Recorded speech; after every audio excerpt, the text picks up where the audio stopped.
Yeah, well, we'll see how they get on this weekend, but I think that brings us nicely on to chat about the 2023 rider market, which we've already touched on already. It's been blown apart by, well, the Suzuki news, really. It was already heating up a little bit, but that's just certainly, I think, knocked everyone a little bit for six. What does it mean for everybody up and down the grid? Keith, your man performing well, and a bit of controversy in World Superbikes at the weekend. Toprak Razgatlioglu, rumoured for a while, testing with Yamaha.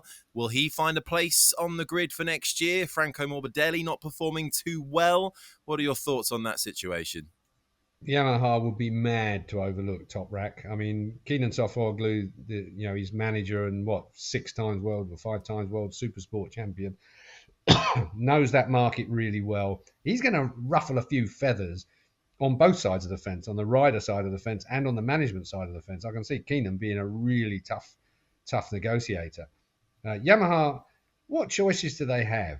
You've got, Razgatlioglu in the wings in World Superbike. I mean, anybody that watches him, World Superbike is well watchable again because of him, Jonathan Rea, and lately Alvaro Bautista. They're all in it. I mean, when you watch what they're doing with them bikes, I mean, I have to say, out of all the races I watched at the weekend, that was the one. I mean, the first round between Estoril, between Toprak and Jonathan, was just... They were throwing the motorbikes at each other. I've never seen anything quite like it. It was stunningly skillful stuff. You would have called it reckless, I think, in the past, but because it was those two, it was just brilliant to watch. I mean, honestly, the hairs are standing up on my arms now while I'm bloody talking about it, let alone watching it. Really was something a little bit special. And he is. So is Jonathan. But Jonathan is of an age where, unfortunately, and it is so unfortunate, I still rue the day that Honda didn't do what they should have done back in the day when they should have got Jonathan Rea on a proper factory Honda and kept him there. but Razgatlioglu is definitely going. I mean, I'm absolutely convinced. I can't believe that he won't have a top-line ride in MotoGP in 2023. Money-wise is the big problem at the moment. I touched on it earlier. Aleix has made it quite clear that he's not happy with the deal that he's been offered by Aprilia. Aprilia are a little factory anyway. Maybe they're taking advantage of the fact that having a couple of factory Suzuki blokes now in the mix, everyone's going cheap. All of a sudden, it's if you've done the deal already, you'll be rubbing your hands together thinking, I'm glad I got that one done. Because right now, there's a 50% sale with these top guys on there. And Aleix deserves whatever his demands are. I wouldn't imagine him being the top paid rider in the paddock anyway. But he should be getting there now. I mean, the fact that he's consistently on the podium compared with, he's top podium man. What's he had? 3 third places and a win. I mean, that's not bad considering where we are in the season. What will Yamaha do? Blimey, they have got a tough job. They really have. Dovi's got to be out, so that's fairly simple. Morbidelli, if he don't start performing, then he might be going the same way. The one thing that this probably has done, Harry, is steadied up the ship a little bit in that, why would you want to make a decision on who you were going to have in your team if you haven't already made that decision? Why would you make that early? Mugello really is traditionally the kind of weekend that we're coming to where those announcements are made.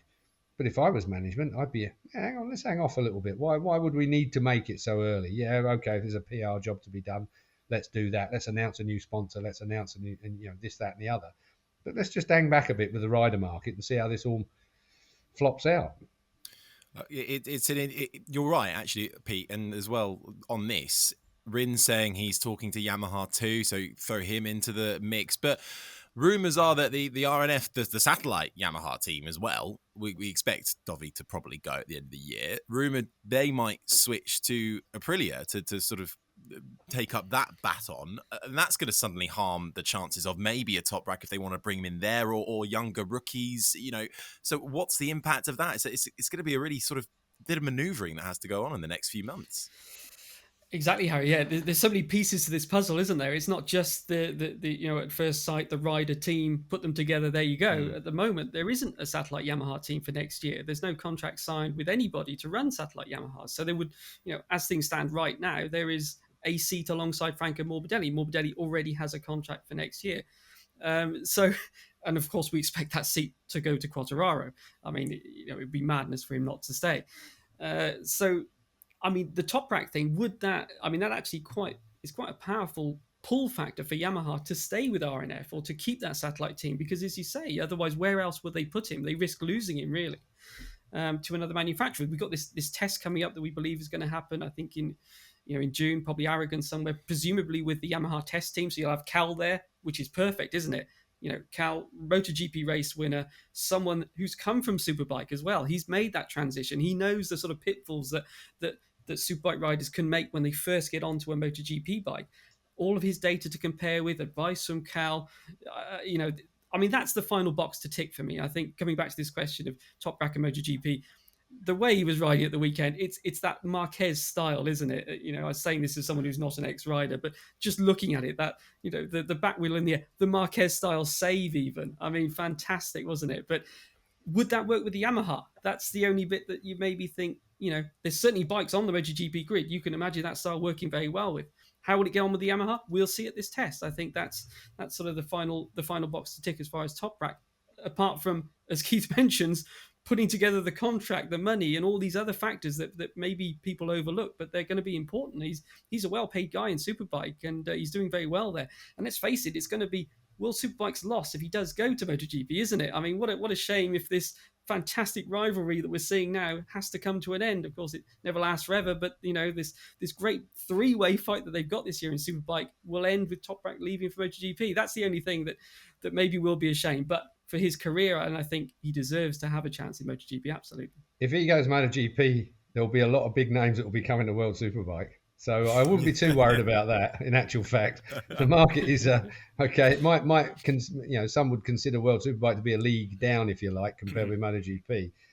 And getting back to the bike thing, how would he get on with the Yamaha? It's funny how manufacturers, they have this kind of DNA in the way that they make motorbikes, whether it be the production bike through to the factory MotoGP bike. And we've heard it so many times with Ducati. It's funny enough, a friend of mine bought a Ducati for a track day bike the other day. He said, God, it don't steer very well compared with his Yamaha. It's funny how it's...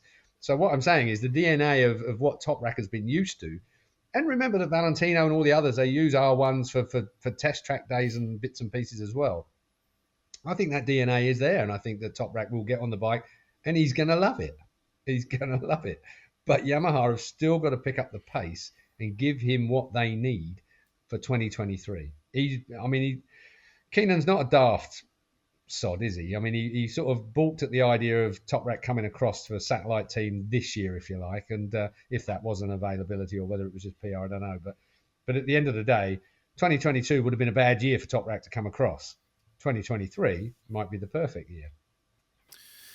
And just on Aleix Espargaró, just to add to that, I mean, I think they're going to come to a deal. I have to say, I think that, they're going through the motions, aren't they? And we always have this. The one side says they want this amount of money. The other side says we haven't got it. And then they always meet in the middle. I think, for me, it will only get serious if Aprilia sign another rider before Aleix. And I think then you'll know that there is a real problem going on with negotiations. We saw that with Dovi and Ducati. Ducati signed Jack Miller, and they didn't sign Dovi first. And sure enough, no agreement was reached with Dovi. So I'm not sure. There was a bit on, I think it was an Instagram video Aprilia put out with Alonso and Aleix and Maverick. I think they were at some sort of mini bike track, weren't they? And there was the joke about the contract. Well, would you put out, I know it was a joke, but you wouldn't put that out, would you? If there really was a real genuine wall between them in terms of their negotiations. So I think it's what happens when you have managers and riders and contracts up for renewal. There's also the bonus issue. Keith raised the podium thing.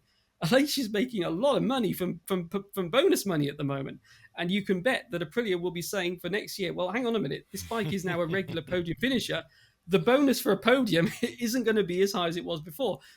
It's all of that kind of stuff that they're going to be working through. But yeah, for me personally, I think I'd be shocked, and it'd be a travesty if they don't renew. I think that Aleix has done enough sticking with the team for this long and being well paid for it, that they should remain together for at least the next 2 years, and then let's see. But yeah, who knows? But that's my view. I think until, if Aprilia were to sign someone else first, yes, then I think, okay, they're in trouble. But let's see how it goes. And who knows? Italian race this weekend, maybe they'll surprise us with an announcement. And then there's Pol Espargaró, who's looking pretty weak as well at the moment, his brother. That's another situation that could go a bit pear-shaped. So it's all happening in the rider market. The place to be is on the Erta deck at trackside in Mugello. I love the International Race Teams Association deck and watching all the management scurry for the alleyways together, trying to work out where they're going to put people and how much they're going to put them there for. Every time. I think that needs to be renamed the Keith Huewen deck. Yeah, I think it should have a plaque on the chair, shouldn't it? The Keith Huewen chair. I hope there's drinks and snacks served as well. If you manage to grab a seat, book in advance. Erta hate you using those chairs. They're there for proper team jobs, not for somebody like me scrounging coffee and observing management. Well, it might be a good weekend to do that, because we think potentially it is the Italian Grand Prix. There might be some news from Ducati. We spoke in length about that. Also, Jack Miller also talking to KTM as well, apparently, saying we know how brutal KTM can be. But on the Honda subject, there could be a lot of changes there, right? Because Joan Mir confirmed he is talking to Honda, absolutely. We've seen the struggles for Pol Espargaró. Taka Nakagami in LCR Honda, under threat from some of the Moto2 boys, perhaps Ayagura in particular, and Nakagami has he used up his 9 lives now? He hasn't quite been able to make that breakthrough yet in his MotoGP career. I think you've said it all, Larry. I don't think there's much you can add to that, really. I mean, to be fair, it's something that we've been touching on for some weeks now. Nakagami, really, with Ayagura, if he comes up, he's the fit, isn't he? It works quite well. I mean, even Somkiat Chantra, the Thai rider, who's looked pretty good as well. I mean, if he can stick some consistency together, it's been his bugbear over the months and years, and he's a great personality. Who'd not see that set of teeth on telly? So you've got some good guys that are hanging in the wings at the moment, and that's without rearranging the pawns you've already got on the board. It's going to be a very interesting couple of months. I was just going to say, could be three new Honda riders next year, couldn't there? I mean, Marquez is obviously signed; he's got 2 more years to run, but you wouldn't be surprised if all of the other seats change. Well, lots to keep abreast of. Crash.net for all the very latest, of course. Not that you need telling that. And it will be a busy weekend. Let's look forward to it then, shall we? Mugello. And it's going to be quite a monumental weekend, actually. And Valentino Rossi back, well, in number form, the number 46 key.